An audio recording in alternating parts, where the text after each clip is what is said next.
Now, y'all aren't going to believe this, but I didn't know until just now that Aaron's from Cleveland. So when I was praying over this lesson and praying over this message and researching it, I wish I would have known, because I would have done even more Cleveland stuff. LeBron James graduated from a high school in Akron, Ohio in 2003. And he was this phenom. Like, dude was literally God's gift to basketball. And every NBA team in the country wanted this 17, 18-year-old high school kid. He was drafted by his hometown team, the Cleveland Cavaliers. Do you like basketball, Aaron? Yeah. Good answer. Well, he may be able to tell you a little bit about what I'm talking about today, but anyway, he's drafted by the Cleveland Cavaliers, and Ohio loves this guy. He's what they've been wanting for years. He starts playing for them. He takes them to their first finals appearance in 2007. The city of Cleveland worshiped this guy. This guy made them money. He was an industry all in his own. He built a $35 million house in Bath, which is kind of it's the ward of Cleveland. And but he builds a $35 million house in Bath, and he's like, you know what? I'm really good. I'm a good basketball player. I'm going to take you. In 2007, he took Cleveland to their first franchise ever finals appearance. This guy did this. And if you read about him, it made it sound like he was the only guy on the team. And he did it all by himself. But anyway, he's like, you know what? The practice facility, it's a little far for me. You know I make lots of money, and I built this $35 million house, but I need the practice facility to be closer to me. So Cleveland spends money, the team spends money, and they build a practice facility closer to this guy. That's how much they love this guy. And because of that, restaurants came up. There's people whose livelihoods depended on LeBron James. And then, and they loved him so much, they gave him this really cool nickname. They call him King James. Now, if I was the one, I would have called him LBJ. Just to me, that's his nickname, but I'm not apparently very good. But King James, that was his nickname. So they love this guy. And then in 2010, he decides, Cleveland, not so much fun. I think I want to go someplace else. And it was one thing for him to decide to go to another team. That's one thing. But the way he did it it went all over these people, because these people loved this guy. They had invested money and time and effort into this guy. And so in 2010, not only does he decide to leave the team, but he does it in this epic way. Another Ohio athlete is Testaverde. He's a football player. He probably played for, 20 different football teams. One of them, Cleveland. And whenever he switched a football team, they didn't have these big announcements. But for this guy, ESPN had a special called The Decision. And it was one of those deals where it's like this hour-long special, but the point of it is only about 5 minutes long. So every single commercial is like, when we come back, we're going to find out his decision. And so you wait. And finally, the last 2 minutes, he says, you know what? I'm going to Miami. When you think about it, when people decide they're going to go someplace cool, they don't usually say, I'm going to Cleveland. When people retire, when they save up their whole lives to retire, they don't say, you know what, I'm going to retire and move to Cleveland. They want to go to Miami. Miami's got bikinis. Miami's got cool weather. If I got to winter somewhere, I would rather winter in Miami than winter in Cleveland. So who could blame this young guy to go? Well, let me tell you who blamed him. The city of Cleveland. They were not happy. Matter of fact, when I started researching this and was looking for a hook here, and was looking at videos and that, I couldn't really find a video that didn't involve bleeping of cuss words on the day that he announced it. I mean, these people were mad. There were burning of jerseys, there was gnashing of teeth, there was wrenching of their clothes. These people were incredibly upset that this guy that they had invested so much love and time and money in leaves, and he leaves in spectacular fashion. They were upset. I kind of don't blame him. But meanwhile, there's this other guy. This guy. And I'm sure I'm going to say his name wrong. His name is Anderson. I'm going to call him Anderson. Anderson played for 12 seasons with the Cavs. Anderson was there before LeBron got there. He was there when LeBron left. Anderson is no slouch. If you look him up on Wikipedia, it'll give you all of his stats, but like the third line on there, it says about how much Cleveland loves this guy. They like him because he's loyal. They like him because he's a hard worker. This guy. So meanwhile, while LeBron is in Miami and he's having this excellent Cuban cuisine and he's hanging out with bikini girls and he's soaking up this weather, this dude, he's doing work. He's giving up the body. He's giving up the soul. He's doing everything he thinks he's supposed to do. He's being loyal to his family. He's being loyal to this town that loves him. Let me tell you what he got in return. In 2010, he tore an ankle tendon. In 2011, he broke a wrist. In 2012, he was hospitalized for blood clots in his lungs. I don't know what that is really, but it sounds not good. 2013, he hurts his back. The whole time. You want to know what LeBron's doing? Every single year, he was with the Heat for 4 seasons. Every year that he's with the Heat, he takes them to the finals. He wins back-to-back national basketball championships. I know nothing about basketball, can y'all tell? But he wins back-to-back NBA championships. While this guy is giving up the body and trying to keep his family together, trying to keep this team that he loves together, trying to keep this city that he loves together. When he came out of the hospital, after being in there with these blood clots in his lungs, he didn't get one of those fancy commercials that we just saw. He didn't get parades in the street. Nobody said, "Oh yes, Anderson's back, woo!" That didn't happen. No little kid went and unburied their Anderson jersey and put it on. No little kid ran to their mom and said, "Mom, he's back." That didn't happen. Anderson did work. He did what he was supposed to do. He was loyal. Finally, in 2014, LBJ, as I like to call him, but King James, because I don't give good nicknames apparently, he goes, "Oh, wait, I gotta tell you the best part of the story. He has a nickname too." Anybody tell me what his nickname is? Anybody? Sideshow Bob. His nickname is Sideshow Bob. So, now, I don't know Anderson, obviously, but I can imagine him sitting there thinking these 4 years while this guy's gone. He's like, "Man,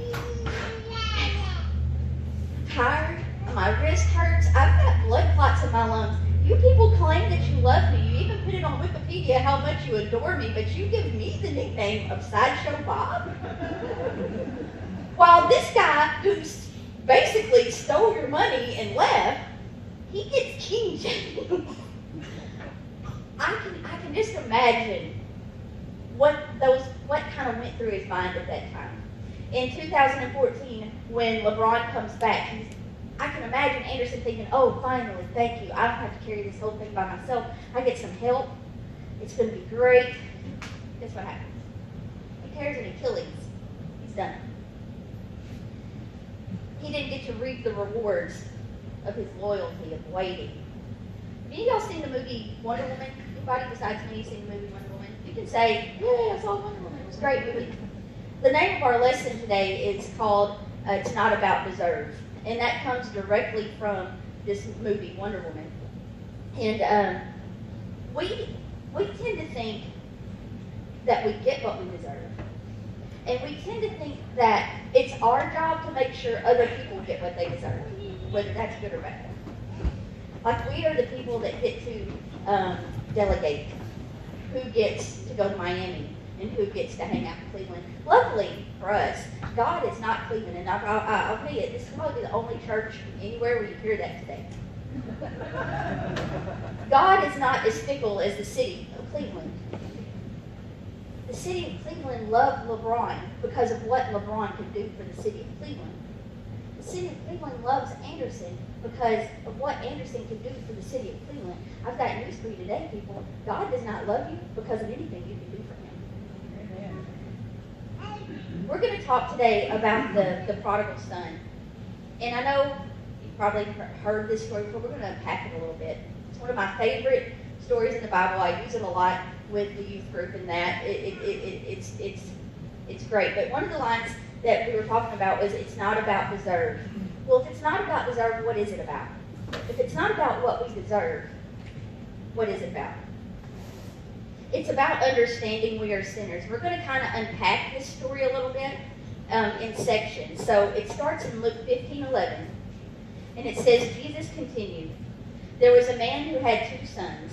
The younger one said to his father, 'Father, give me my share of the estate.' So he divided his property between them. Not long after that, the younger son got together all he had and set off for a distant country, and there squandered his wealth in wild living. After he had spent everything, there was a severe famine in that cold country, and he began to be in need. So he went and hired himself out to a citizen of that country, who sent him to fields to feed pigs. He longed to fill his stomach with the pods the pigs were eating, but no one gave him anything. When he came to his senses, he said, 'How many of my father's hired servants have food to spare, and here I am starving to death? I will set out and go back to my father and say to him, Father, I have sinned against heaven and against you. I am no longer worthy to be called your son. Make me like one of your hired servants.' So he got up and he went to his father." The first thing we have to understand is something that this far in the story, this son doesn't understand yet. It has nothing to do with how worthy you are. You don't have to be worthy because he is.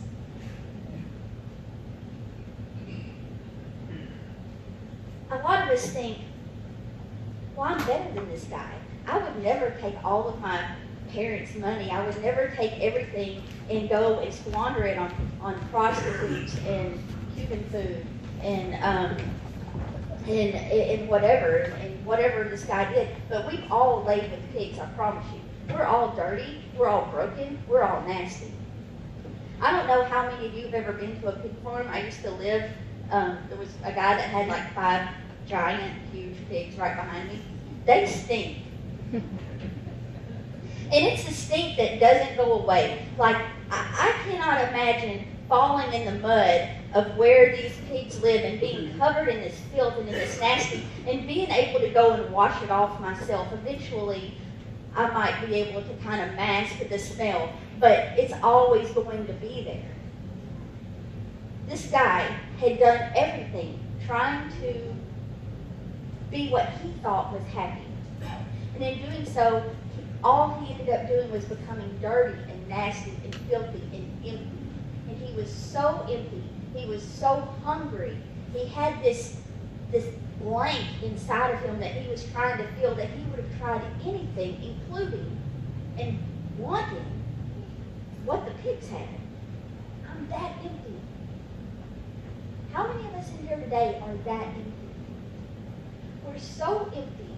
We're so just searching, like this guy was, that we're looking for anything to fill that blank inside of us. Anything to fill that hunger.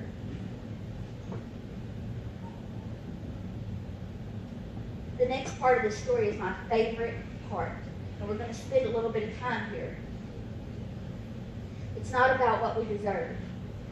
We figured that out. It's about understanding that we are all sinners. Even this guy, while he is smelling of pig and filth and God knows what else, he realizes, I'm a sinner and I have sinned against heaven and against you. He comes to understand that. The next thing he had to understand was it's about accepting his mercy. In Luke 15:20, it says, "But while he was still a long way off, his father saw him and was filled with compassion for him. He ran to his son, threw his arms around him, and kissed him. This is my favorite part of this whole story because this is the part that matters. This is the part that we all mess up because we've all laid with the pigs. We've all got a little dirt behind our ears. We're all broken. We're all nasty. We may even understand that. We may even understand, hey, I'm a sinner and I need saved, but I'm going to do it when I'm better. I'm going to come back home. I'm going to come back to love. I'm going to come back to my Father when I've got it a little bit more together because right now I stink. In that first part of the story, when the boy decided, or the son decided to take his things and go to this far-off country and woo, when he decided to do that, nowhere does it say the father chased him. The father didn't beg him to come back. He didn't chase him. He didn't. But the minute the guy realized, I am a sinner, I am in need of forgiveness, the second that he understood that, that's when he turned around. And when he turned around, while he was still a long way off, and I don't care where you think you are today, you're still a long way off. Amen. I'm still a long way off. But the minute that he turned around, his father ran to him. Amen. He's still covered in the filth. He's covered in the nasty. This dude stinks. But his father ran to him, and he gave him a hug, and he kissed him, and it says he was filled with compassion for him. Filled with compassion for him. It doesn't say he ran about halfway and he was like, you're going to have to come up a few more steps. We have to understand that God's mercy for us, His forgiveness for us, is in a capacity that it's beyond what we can understand. It's beyond something that we can grasp a hold of. You're never going to be clean enough. You're never going to be perfect enough. You're never going to have enough I's dotted and enough T's crossed to deserve this love from your Father. This love where He feels compassion for you. You're never going to deserve it. All you have to do is turn around.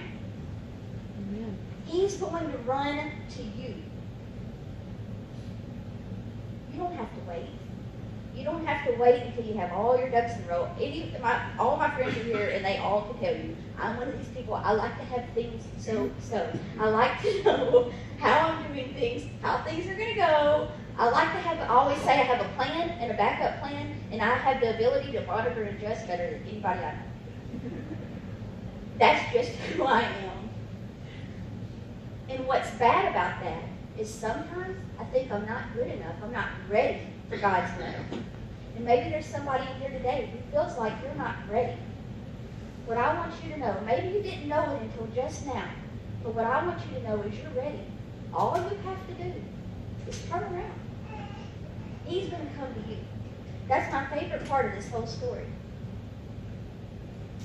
It's about asking for forgiveness and accepting that forgiveness.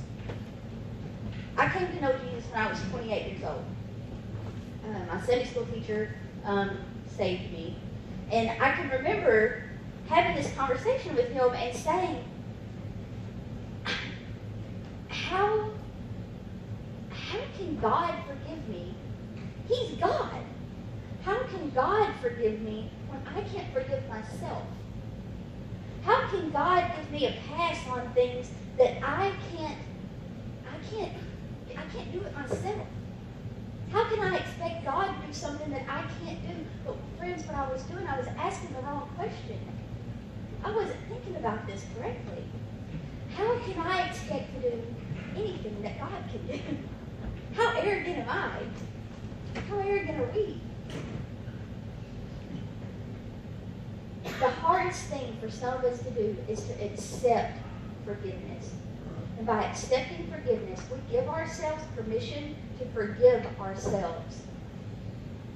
We understand that, yes, I smell like pig. If you would have seen me yesterday working in the attic of my sister's house, you would have totally understood this. I smell like pig, and I'm dirty, and I'm nasty, and I don't deserve God's love. But it's not about deserve. It's about love. The son said to him, Father, I have sinned against heaven and against you. I am no longer worthy to be called your son. But the father said to his servants, Quick, bring the best robe and put it on him. Put a ring on his fingers and sandal on his feet. Bring the fattened calf and kill it. Let's have a feast and celebrate. For this son of mine was dead and is alive again. He was lost and is found. So they began to celebrate.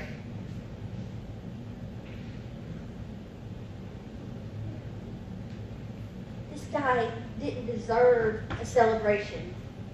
Now, devil's advocate could say, maybe he wanted to bring in some robes because dude had just come from the pigs. That's not it.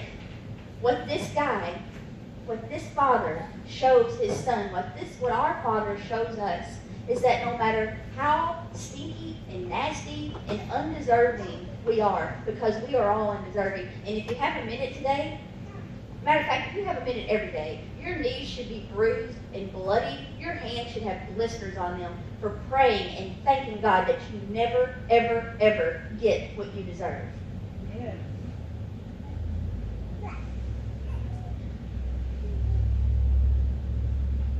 It's about His goodness, not our worthiness. It says, meanwhile, the older son was in the field. When he came near the house, he heard music and dancing. So he called one of the servants and asked him what was going on. They said, your brother has come, and your father has killed the fattened calf because he has him back safe and sound. The older brother became angry and refused to go in. So his father went out and pleaded with him. But he answered his father, look, all these years I've been slaving for you, never disobeyed your orders, yet you never even gave me a young goat so I could celebrate with my friends. But when this son of yours, who has squandered your property with prostitutes, comes home, you kill the fattened calf for him? Raise your hand if you ever felt like that guy. When you feel like, I'm doing everything right, you people are doing everything wrong, but you get all the blessings and I get jack. How do you think Anderson felt when LeBron's getting money and commercials and parades, and he's like, but dude, I was here the whole time, doing exactly what I was supposed to do. I was loyal to you. I was loyal to my family. This guy is not loyal to you. He goes and he does whatever he wants. He doesn't care. He doesn't care what it costs him. He doesn't care what it costs me. He doesn't care what it costs anybody. He goes and does that, and you get the fattest calf and have a barbecue for this guy? He never gave me anything. I feel like we've all kind of felt like that brother before. But sometimes, there's a couple of things that I thought about when I was thinking about this, and one of them is, sometimes we don't understand that, yes, we have blessings too. It's not fair for this guy to say, well, you never even gave me a young goat. Yeah, but what did he give you? He gave you job and security. He gave you family. You never laid with the pigs. You got to have this comfort. You didn't deserve that comfort. You don't. You don't deserve the comforts of your life. You don't deserve them. I don't deserve them. But I receive them because I am loved by my Father. So when it seems like somebody else is getting a fattened calf and you don't even get the goat, maybe you need to look again around the farm. Because I guarantee you, you've got some blessings that you don't even know you have.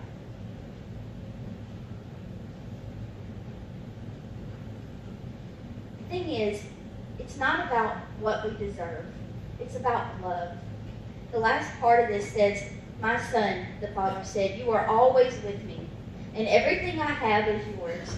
But we had to celebrate and be glad because this brother of yours, was dead and is alive again. He was lost and now he is found. We have to celebrate. God wants us to celebrate. God wants to celebrate us. And it's not because we've kept the fields. It's not because we've done everything that we were supposed to do. It's not because we dotted the I's and crossed the T's, because if you think about it, if it becomes about that, if it becomes about what you can do and how well you can do it, then that also means, if you follow that line of thought, that means you'll never be worthy of forgiveness. That's not God's love. That's not God's plan for our life. The first thing we have to understand is we're not worthy. We're blessed. Amen. Doing that, I feel like there's people here today who maybe for the first time understood, maybe for the first time you've heard, you don't have to be all right to turn around and walk back. You don't have to be all right to walk towards love, to walk back home. I feel like there's people for the first time today, maybe just now today, have fully understood, really, truly understand that it doesn't matter what you do to feel this emptiness inside of you. You're never going to get enough prostitutes. Amen, Eric?